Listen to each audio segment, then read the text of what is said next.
C'est sur un bulletin papier que les parlementaires ont voté, de quoi respecter la distance sociale entre chaque député.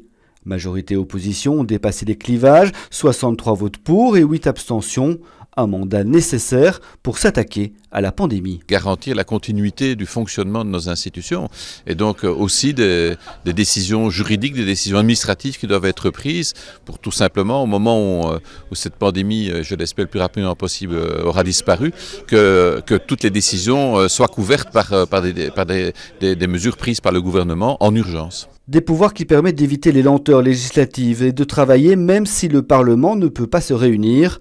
Mais l'étendue de ce pouvoir est limitée. Il ne pourra pas prendre de décisions urgentes ou modifier, abroger ou faire des projets d'ordonnance, puisque c'est comme ça que ça s'appelle à Bruxelles, qui n'ont pas de lien avec la crise sanitaire. Et puisque les séances du Parlement sont suspendues jusqu'au 5 avril, les députés vont devoir travailler différemment. Encombrer les cabinets et les administrations avec des questions parlementaires aujourd'hui, je ne pense pas que c'est la chose la plus appropriée, mais il y a d'autres moyens de travailler, de réfléchir sur le fond des dossiers, chose qu'on n'a pas souvent le temps de faire. Je suis fort sollicitée, comme probablement beaucoup de parlementaires, par des questions d'indépendants, des questions du personnel médical, et nous tâchons le mieux possible de les faire remonter aux instances qui sont désormais pleinement compétentes. Et ça n'a pas traîné. Dans l'après-midi, le gouvernement a pris une série de mesures d'aide pour un montant de 150 millions d'euros, notamment une prime unique pour les entreprises obligées de fermer, le maintien de l'intervention pour les aides ménagères, que l'heure soit prestée ou non,